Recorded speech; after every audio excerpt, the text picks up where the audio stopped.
Dalam episode ini, menceritakan kedatangan Bisma ke kerajaan Gandhara dengan tujuan melamar Putri Gandhari untuk dijadikan ratu di Hastinapura. Ratu Sudarma sangat terkejut karena ia tahu bahwa Bisma telah bersumpah untuk melajang seumur hidupnya. Lalu, untuk siapakah lamaran yang ditujukan buat putrinya itu? Di mana dalam episode sebelumnya telah diceritakan bahwa pertarungan dahsyat antara Bisma melawan gurunya Bhagawan Parasurama berhasil diredam atas permohonan Dewi Gangga kepada Dewa Siwa.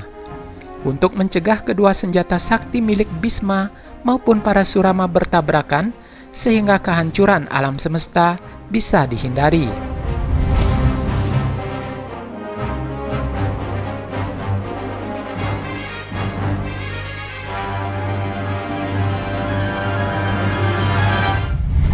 Setelah melihat rombongan pasukan yang begitu besar mendekati kerajaan Gandhara, Raja Subala segera mempersiapkan pasukannya untuk mempertahankan benteng kerajaan mereka.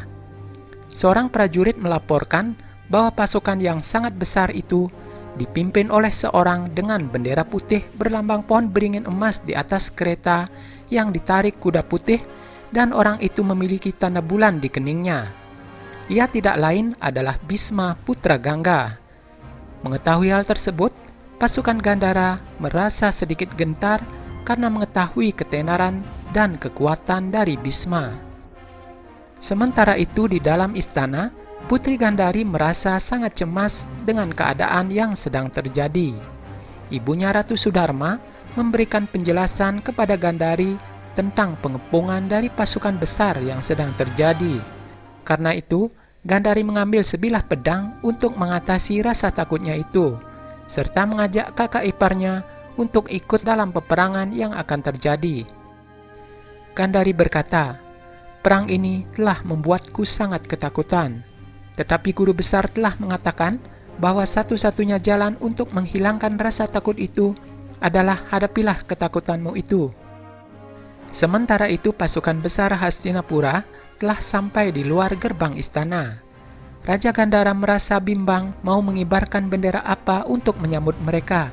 Apakah bendera merah sebagai tanda perlawanan, ataukah bendera putih yang berarti menyerah?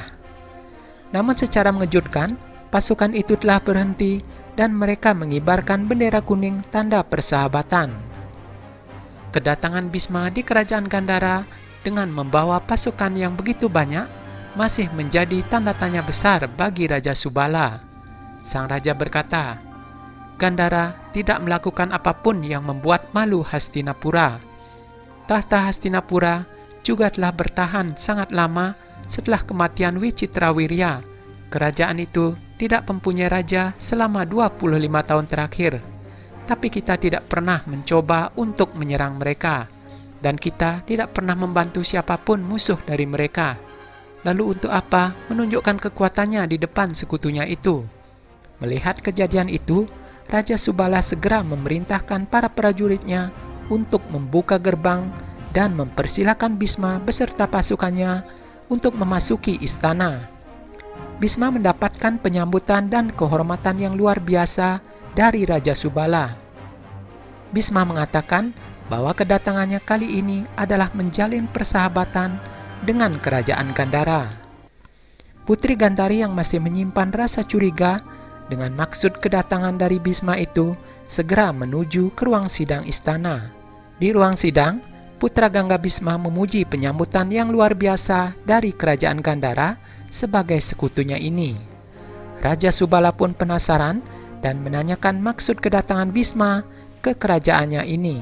Bisma pun berkata, "Yang mulia, kau sudah tahu bahwa tidak ada raja yang berani menyerangmu sejauh ini, karena kau mempunyai perlindungan dari kerajaan Kuru.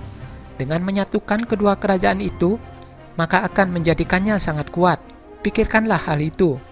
Aku datang ke sini bukan untuk sebuah persekutuan, melainkan sebuah lamaran pernikahan. Bangsa Arya sering membicarakan tentang kecantikan dan keanggunan Putri Gandhari. Aku datang untuk mengajukan lamaran pernikahan untuk putrimu itu." Sang ratu lalu menanyakan, "Bukankah Bisma telah bersumpah untuk melanjang seumur hidupnya? Lalu kenapa ia mengajukan lamaran buat putri mereka itu?" Bisma pun tertawa mendengar perkataan sang ratu. Ia lalu berkata, "Lamaran pernikahan Putri Gandari bukanlah untuk diriku, melainkan untuk Pangeran Kuru." Sang ratu merasa lega karena putrinya itu akan menikah dengan Pangeran Pandu yang sudah tersohor akan kekuatan dan juga ketampanan yang dimilikinya itu. Namun putra Gangga Bisma mengatakan bahwa lamaran itu ditujukan untuk pernikahan Gandari dengan putra tertua dari Pangeran Kuru, yaitu Pangeran Dretarastra. Bagai disemar petir, Raja Subala dan Ratu Sudarma merasa tidak percaya bahwa putrinya akan menikah dengan seorang pangeran yang buta semenjak lahir. Mereka mengajukan keberatan, namun Bisma mengungkapkan banyak hal tentang Pangeran Dretarastra, baik dari segi kecerdasannya dan juga kekuatannya. Dan ia sangat mengharapkan bahwa Raja Subala dan juga Ratu Sudarma mau menyetujui rencananya tersebut. Bisma berkata, Pangeran Dretarastra mampu dalam setiap hal, dan itu tidak diragukan lagi. Kau tidak tahu dengan kecerdasan Dretarastra, Ratu Sudarma? Pangeran Dretarastra begitu tangguhnya.